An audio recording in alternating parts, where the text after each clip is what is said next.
How are the Marlins going to address this bullpen? The bullpen still needs some high leverage guys. Let's not forget the early part of the 22 season. Way too many blown saves. How are the Marlins going to address it? The Phillies, they've dropped a trade. The Marlins, they're considering Aroldis Chapman. We're going to dig into that. Plus, the bigger news across Major League Baseball, Trevor Bauer DFA'd by the Dodgers. Does that mean anything for the Marlins? Maybe it could, maybe it should, maybe it shouldn't. But tons to get into all on today's show. Joining me as well, Alex Contreras back in the house, all on today's Locked On Marlins. You are Locked On Marlins, your daily podcast on the Miami Marlins. Part of the Locked On Podcast Network, your team every day.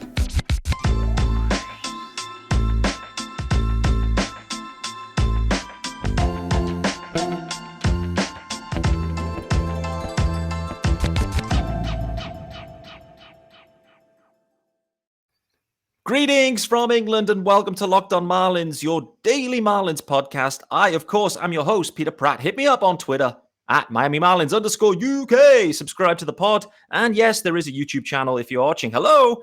And you will see Alex Contreras is looking wonderful this evening. Old school cap, huge smile, facial hair is back. Great to see it. The real Akon. How we doing, brother?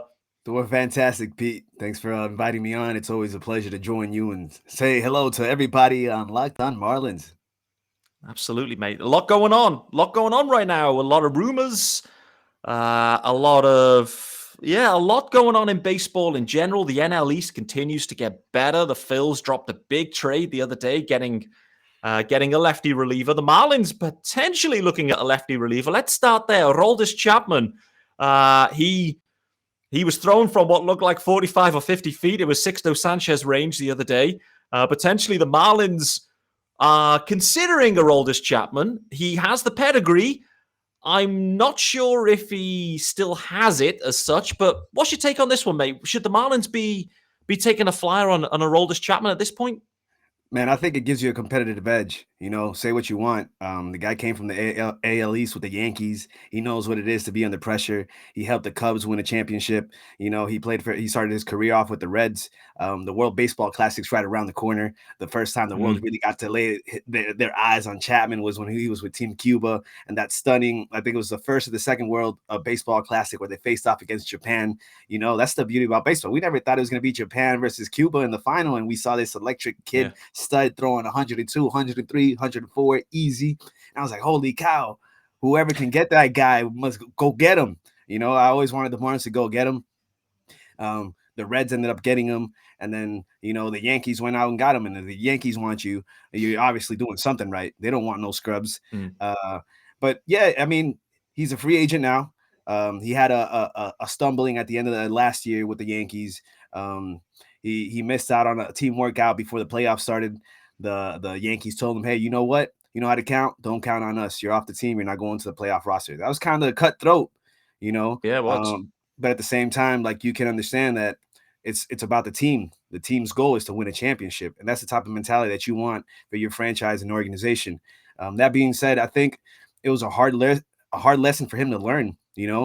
Sometimes you got to fail to get back up and succeed once again. And, besides all the allegations, like, people can do their research of what happened with his wife or whatever, that he some gunshots. At the end of the day, like, you're innocent till proven guilty, and he wasn't proven guilty. He was innocent. No charges were filed. We're not going into like uncharted territory of Deshaun Watson. Was it wrong? Am I saying that I support guys that abuse women? No, I'm not saying that at all. But what I'm saying is people got to kind of look past that, and they got to look at the actual evidence and the information. So he's innocent. The official, the government, the cops said he was off the hook. So he's off the hook.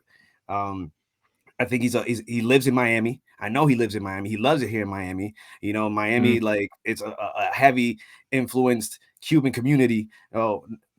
When I got here, it was nothing but Cubans and Colombians. And now it's like Cubans, Venezuelans, Colombians, all national, like all Latin Americans here, the Caribbean, South America. And that's the beauty about Miami. Like, you can really wake up and have whatever you want, whenever you want.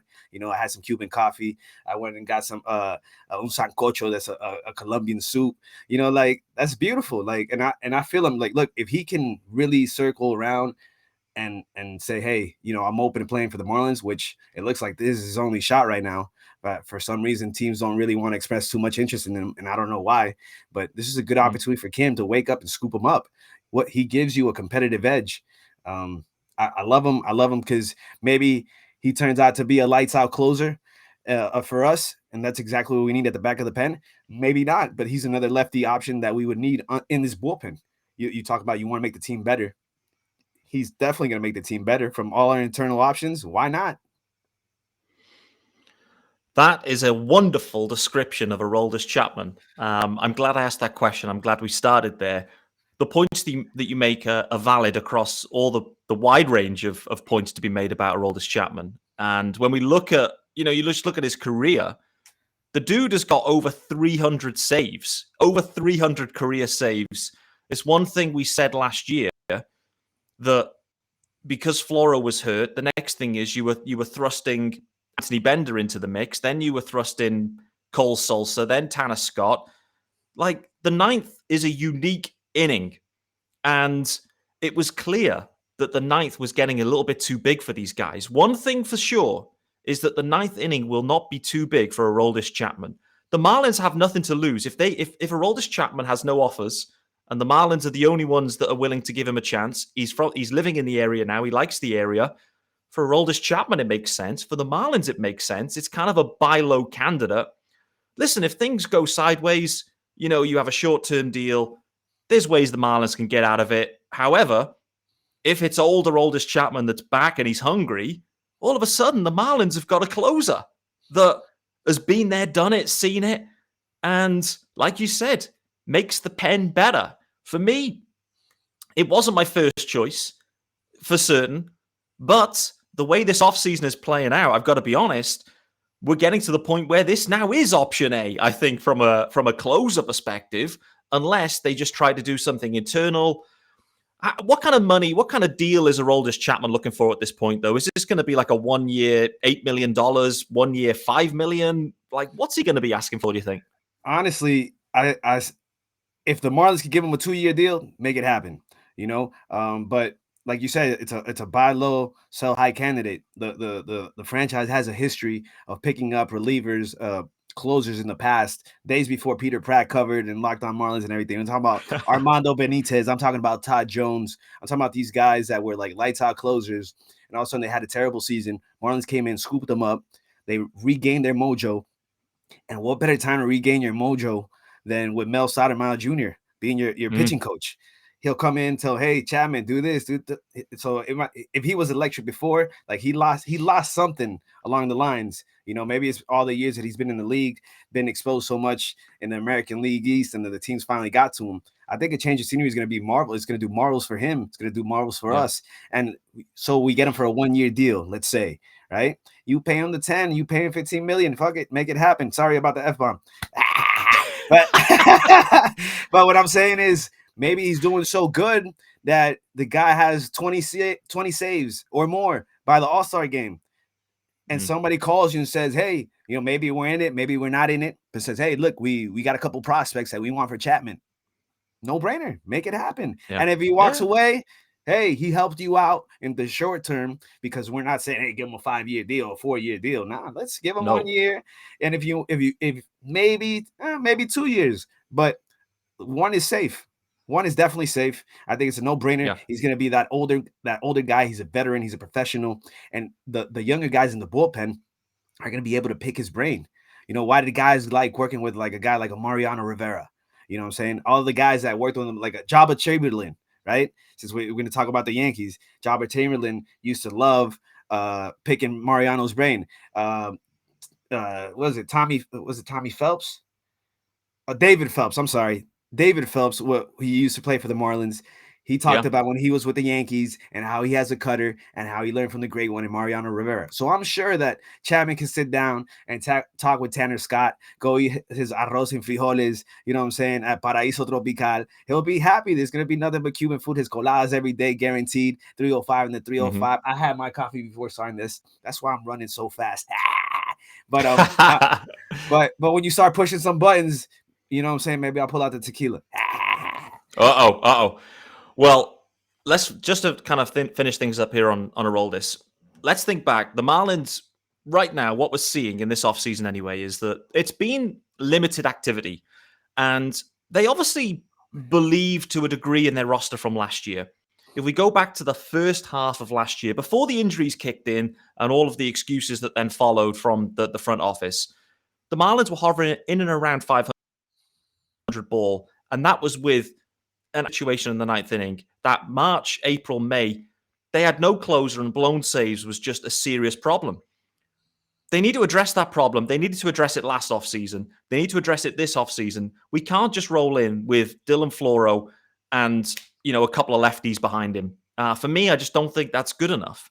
And I think this is an opportunity, I think, for both sides, both the Marlins and Aroldis Chapman, to potentially, and if it is a 2-year deal, it has to be a team option second year. Like the Marlins absolutely cannot be committing 2 years guarantee to Aroldis Chapman, in my opinion. They need to find a way to give themselves the flexibility to either move him or walk away if for whatever reason it doesn't work out. That's the way I would go about it. It sounds like they're in on Chapman and no one else is. And so we'll wait to see if they can get something done. From what I could see from the trade market, the Phillies go and get in Gregory Soto from the Tigers. Boy, oh boy, they paid a steep price for Soto. So if that is the cost to acquire leverage lefty arms, that seems a little bit too steep for the Marlins. Let's go and just take a punt on Chapman. Let's just go and get the guy in who's got over 300 career saves, plug him in, and see what happens. If it goes not well, give yourself the way to get out of it. That's what I would do. But, guys, it's time. It's time to let you know about our good friends over at Built Bar. And if you are looking for a delicious treat and Aroldis Chapman, maybe he loves the Built Bars. I don't know. But you don't want all the fat and calories, and he definitely doesn't. Then you got to try the Built Bars. And we just got through the holidays, and I know my goal, personally, is to eat healthier this time of the year and probably drink less as well. And if you're like me, you want to eat healthier, but don't want to compromise taste, then man, I've got the thing for you. You got to try Built. And with Built, healthy is actually tasty. Seriously, so delicious. You think they're good for you. Well, they are good for you. Perfect for your New Year's resolutions. So, if you're thinking about where to get them, here's the thing. Sam's Club have got them in. For years, we've been talking about Built Bars at Built.com. Now you can get yours at your local Walmart or Sam's Club. Head to the nearest Walmart today, walk to the pharmacy section, and grab yourself a box of Built Bars. You can pick up a 4-bar box of cookies and cream, double chocolate, or coconut puffs. Or if you're close to Sam's Club, run in and grab a 13-bar box with all the hit flavors, brownie batter and churro. Thank me later. Woo! How about those Built Bars, baby? All right. Alex Contreras, let's talk about a big story, one of the big stories in baseball for the past couple of years. Trevor Bauer, and he has been DFA'd by the Dodgers. They put out a statement to effectively say, we're going to move on from Trevor Bauer. Trevor Bauer has put out his own statement to say he wanted to be back at the Dodgers. It didn't work out. He's going to seek a new club, and he's ready to go. Just your take on the Dodgers move here. It was, I think of 1 year remaining on his contract, 25 million. So they've eaten the money there effectively on Bauer, unless they find a trade partner. But he had a lengthy suspension. It was shortened. Thus, he's back in baseball. Just your general take on the Dodgers' decision to DFA Trevor Bauer. And $22.5 million is a lot to eat up. But, I mean, that's a lot of dough. You got the luxury to do it. You make it happen. Apparently he wasn't very popular in the clubhouse for whatever reason. But again, this guy had allegations. There were strong allegations. The guy, can you say he likes to be a freak in the sheets? Yes. Who am I to judge him, right? But at the end of the day, he's innocent until proven guilty. I can understand that the Dodgers didn't want that type of cloud surrounding their ball club and the team, and that's understandable. But like we talked about Chapman, the same thing with Bauer. Like if we're just looking at baseball terms, like the baseball aspect of it, it's definitely going to give you a competitive edge. This is a guy that won the Cy Young Award. Correct me if I'm wrong. I think it was in 2020 during the pandemic year. Yep, it was. A lot of people forget that when he was with the Indians or the Guardians, I'm sorry, that Terry Francona came to pull him from the game. and he chunked the ball to center field, right? Like, this is a guy that's very he's very flamboyant, right? He likes to speak up, he likes to say things, and like, this is a guy that he can actually say stuff to people in the clubhouse because he can back up the numbers. You know, he has an awesome YouTube channel, Bauer Outage, I think it's called. But yeah, check it out. Trevor Bauer, he has some good material. Like, I love what he does, like, with the younger generation, in the sense of, like, he'll get like a couple high school kids, you know, like, that are committed to going to college or JUCO, you know, junior college. And he'll be like, all right, let's see if you can hit my changeup. And he'll tell them, here comes the changeup, you know, and then, like, he has it all set up and the kids hit the ball and you see how far it went, if it was a hit or it wasn't a hit. And he'll talk that smack to him. Like, hey, I'll bet you $500 you can't hit this one. He's like, here comes the fastball to hit a home run opposite field. Oh, you missed it. Now I'm going to hit you with the nasty. And, like, you kind of like that. Like, I remember this guy would close his eyes and then boom, he would throw like a ball. So like, he's a character. Without a doubt, he's a character. If, like I said, if we just think about the baseball aspect of it, I think it would be great. I think for not only the Marlins, for any team that wants to come in and try to scoop them up. If you're really about, let's win, let's go. Let's make a phone call. Let's try to see who make it happen. He's not going to ask you for $22.5 million. You probably get him for the league minimum. But if you want to have an edge, other people are calling, offer him a little bit more money. What the hell? You know, like, think about it. It would be like, we're talking about, we want to get bats. We got to trade somebody, right? We got a plethora of pitching. You know, I know you can never have enough pitching, but it makes it a lot easier to part ways with a Pablo Lopez or a Trevor Rogers if you got a guy like Bauer behind Sandy. You know, like, they talk about Cueto. No disrespect to Cueto. He's 38 years old. He's done a lot. But Trevor Bauer, think about, like, he's been out of the game for what, like a year and a half, almost 2 years now. That shoulder's super fresh, and you know he can log in innings. So you know he's gonna internally bring more competition. The Marlins internally already have competition in that rotation with Sandy, with Pablo, with Trevor, with Jesus, with Edward, with Sixto when he comes back from his 40 feet, 60 feet. All jokes aside, I hope that you're doing great, Sixto. We'll look forward to seeing you on the field soon. But yeah, like, baseball, competitiveness, pitching, you know, like, it gives you a competitive edge. And I would love to go toe to toe against the Mets. Oh, they got Verlander, they got Scherzer, those got great pitchers, but they're on the wrong side of 30. They're touching 40, you know, like, in baseball, like, those innings are going to catch up to your arm. So why not roll the dice? Let's roll the dice. Let's get Mr. Bauer, call his agent, Miss Rachel, you know, let's get Chapman. And all of a sudden, the Marlins are really 1 or 2 bats away, you know? That being said, man, like, I think it's a no-brainer. You know, once again, baseball aspects of it. I know there's people against it, that, you know, the allegations are strong. But, man, everybody's a grown-up. Consensual stuff, like, I mean, it's a tough world that we're living in, and it's tough to navigate it. But, like, it's valid to fall down, but you're obligated to get up. You know, and once again, it's a learning and experience. I'm pretty sure that after all this has happened to him, that he's thought twice or 3 times and lost confidence in women or people that he trusts. And it's valid. Like, that's what tends to happen when you have money. If you win the lotto, Pete, I'm happy for you. You don't have to tell me. Don't tell anybody. Keep doing the show. And like, because then people are going to be like, hey, you know, this and that. They'll try to set you up or something. I'll get you some wine, Pete. Get them loopy. They know the way. They know the way. But yeah, I'm with you though. Listen, it's a tricky topic in general for obvious reasons, and to your point, it's kind of in a similar vein. We talked about Chapman. Chapman's had, you know, some issues historically, but the reality was he carried on playing baseball through it. You know, it was what it was. Trevor Bauer served his suspension.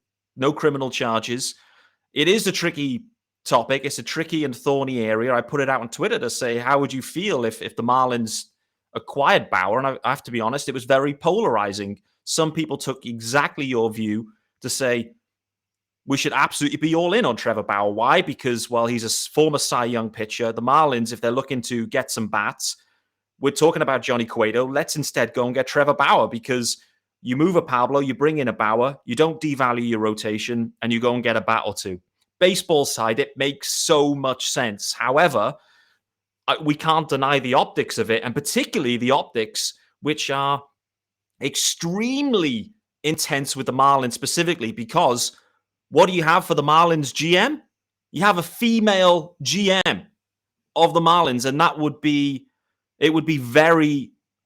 I mean, I don't know. I don't know how it'd be received, but Kim Ang, the only female GM to go and sign Trevor Bauer at this point, for me, it would be wild, to be honest with you. And so I just think the optics, particularly with Kim Ang as GM, perhaps may be too great to them to even get into the baseball side with Trevor Bauer. I'm intrigued more in general to see if he actually gets a deal. To your point,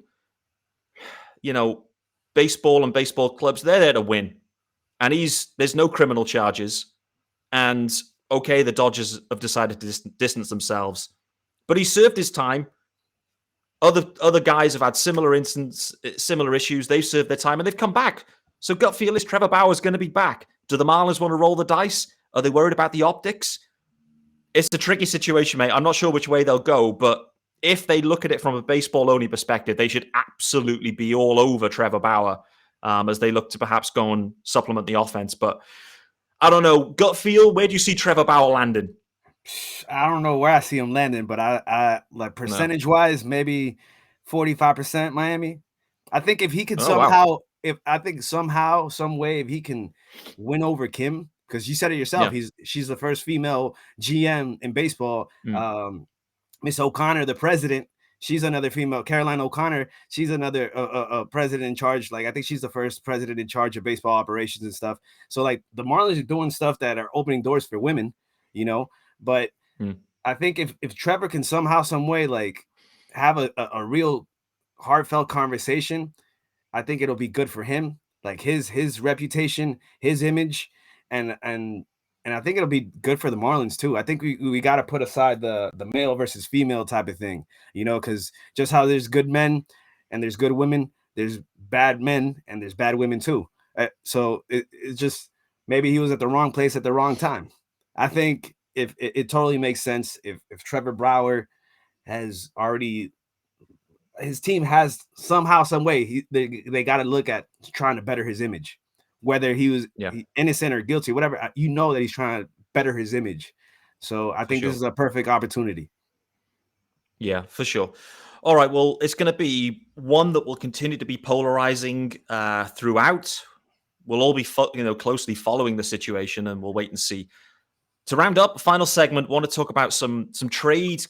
I guess rumors is probably the right way of describing it. Rumors, it's probably a little bit further than a rumor, but the Marlins and Red Sox in particular, it feels like conversations, discussions around potential trade options have been ongoing for some time, it feels like. And there's been quite a few names mentioned. I know from the Marlins side, Miguel Rojas has been talked about. Joey Wendell has been mentioned, maybe even Garrett Cooper. Also one of the pitchers, Pablo Lopez, even Edward Cabrera. There's a lot of names swirling from the Marlins side, and from the Red Sox side equally, there's some names that have been buzzing, Casas being kind of one of the main names, but also Rafaela as well has been mentioned. So how do you see the Marlins and Red Sox kind of hooking up here and matching up from a trade perspective? And if they are going to pull the trigger, let's say Pablo Lopez, maybe even Miguel Rojas, it feels like there's been a few instances of a Pablo Miguel Rojas kind of package. What do you see coming back from the Red Sox, and who would you be prioritizing? Because there's a few different options they could go down with this one. Well, I've heard Casas' name a lot. I saw that stud that they got, Rafaela. He has some crazy numbers in the minors.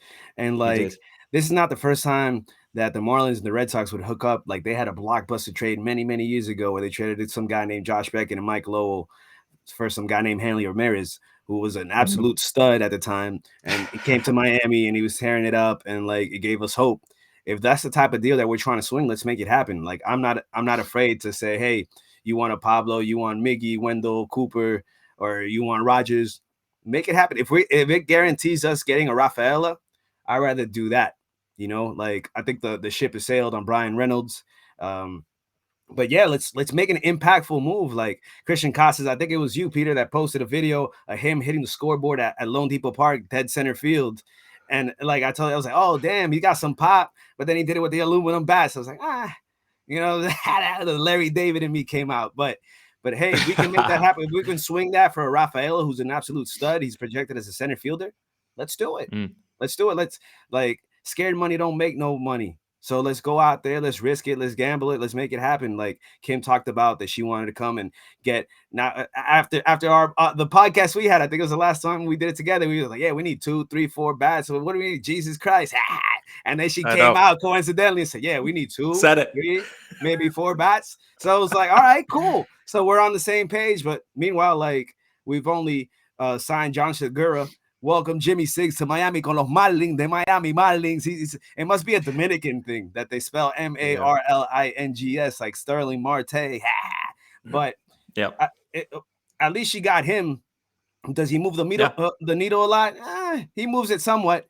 You know, are we surprised that he was going to get thrown at third base? I'm not surprised at all. That they did a similar thing with Sterling Castro when they got him from the Yankees. He was a primary second baseman, and then the team needed somebody at the hot corner. Yeah, does it make sense? But I think it makes sense to put him, like, give him a shot there. He looks a little bit stocky. Personally, maybe this is how I would handle it, you know. But I don't know, man. What I would do is I'd probably leave, you know, ask Jazz, you about the shortstop life, and give him that opportunity. We know that he came up as a shortstop and he's waiting for his opportunity. And Miggy Rowe is a finalist for Gold Gloves, and he's great. But that being said, why not ask Miggy like he's done in the past? Slide over to third. You know, maybe have John at second and Jazz at short. I think that could work. And speaking of Miguel Rojas, you know, I don't know how the hell I've never been blocked by him, but shout out to Miggy. He's right behind me over here. And I got a feeling like if somehow, some way, the Marlins don't end up trading him and he stays on the team, I think he's ready to have a career year. I think he has a chip on his shoulder, similar to Avisel Garcia. I think he's going to come out with what's the word I'm looking for? He's going to come out with a vengeance, right? Like Batman. He's like, who are you? I'm vengeance. I think he's ready. I think he's ready to show people that he has something nice in the bat. I think it would be great for him to go to Fenway and just hit a bunch of doubles off that green monster. But if he doesn't, I think he's ready to step it up and take that leadership. You know, speaking of leadership, holy cow, Avisel Garcia, he looking as skinny as Peter Pratt. He looked like a stud out there. Now he looked like he can play center field. And I hope, I'm not saying that he's going to have a 30-30 season or 30 home runs, 100 RBIs. If he does, fantastic. But if he can give us 20 home runs, 80 to 90 RBIs, that would be beast. That I think that would be bang for the buck. That we finally got our money's worth. Did it take a year longer than expected? Yes. Would we have loved for him to do that last year? Yes. But let's forget about it. Let's forget about the negativity. Let's try to leave it in the past. Let's focus on this future. Let's focus on this season. And like, there's got to be a window, man. We got like, I understand that there was a lot of players that were hurt, but it's time to wake up. It's time to really see it. Are these guys committed? Are they not committed? And I'd love to see that Avi was working out with Jazz. You know what I'm saying? I'd love to see that Jorge Soler is looking good. He's looking ripped. You know what I'm saying? I like that Jimmy Siggs, John Segura came and he started working out already with the Marlins. Like, I love to see that. I love that they're being embraced already by the culture. Shout out to the Phillies. They gave him a little John Segura. They gave him a goodbye video. You know, thank you. You're always going to be a Philly in our heart. That's what organizations do. You know, that you send a thank you. You know, it didn't work out. We didn't make an extension, but we'll never forget what you did. You know, absolutely. Yeah. So yeah, man, that's my 2 cents, Kim. We're with you. I think this is you got like this season to really show that what you got. You know, let's do less talking. Let's make more moves. And let's go out there and make it happen. Let's be the Marlins. At the end of the day, we're not going to be the New York Mets. We're not ever going to have that type of payroll. But you know what makes this team so beautiful? That we've always been underdogs. And the underdog story is beautiful. And I think that's what makes so many of us fans like stay here, connected. Either that or Massachusetts. But like, I really believe that, you know, like we all fell in love with the Marlins because they've always been the underdog.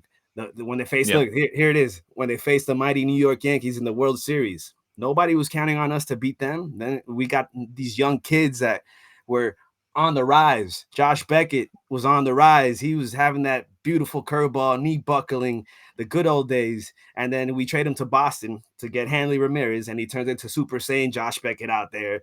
And you know what I'm saying? Like with the Red Sox. And I think clubs just got to make moves that make sense for them.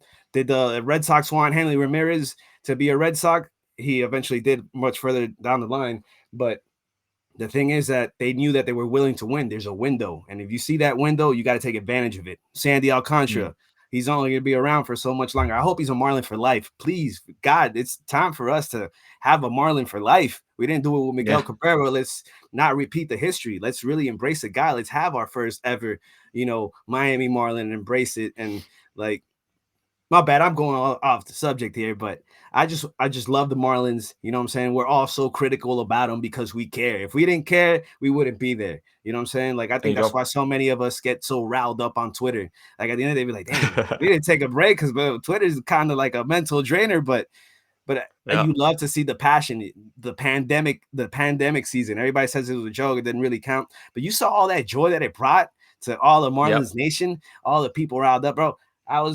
I had little tears of joy when we clinched and we got to the playoffs. Like I remember being in Savannah, Georgia, and seeing all those Braves fans, and I'll say, "Well, we'll see you in the NLDS." I love that joy that it brought not only to me but to everybody, and we got to capitalize that. We got to keep that motivation, that positivity. Do we get upset because we lose games? Yeah. At the end of the day, everybody wants to win all the games, but nobody's going to go 162-0. But let's go out there. Let's be competitive. Let's back it up. You say, hey, we want to spend some money. Spend some money. We're not asking you to spend $300 million. Carlos Correa hasn't signed. What the hell? Hey, there's $100 million if you want to come through for 2 years. What the hell? You never know what's gonna happen. Like, scared money don't make no money. Let's bust some moves. And if Kim Ang goes down swinging and she gets a Trevor Bauer and a Chapman and she pulls up a Correa and invests $100 million into Correa for 2 years or 3 years or whatever, and all of a sudden the Marlins win a National League division, like or the National League pennant. Holy cow, we've never won a pennant. I'm not saying we're gonna win the World Series, but if we win the World Series, woo, it was all worth it. If she gets the boot because she was scared to make moves, then that's on her. But like, you just got to be willing to make risk. Got to be willing to make things happen. Bruce, thank you for listening to Locked On Marlins. Bruce Sherman. There we go. To be honest with you, of this whole episode, and actually the whole time I've been doing Locked On Marlins, for me, the biggest shocker ever is the fact that Alex Contreras is not blocked by Miguel Rojas. That is absolutely stunning. But I love the positivity, mate. We're going to wrap things up there.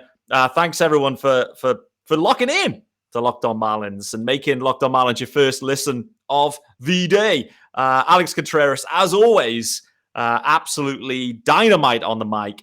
We'll be back, I'm sure, very, very soon. And, keep your eyes posted, guys, because I think there is a lot of news to be dropped very, very soon. The Marlins have to make some moves. I feel like it is building, and I feel like next week, the week after, there's going to be some serious moves, and there's going to be plenty of Locked On Marlins coverage. Until then, cheers.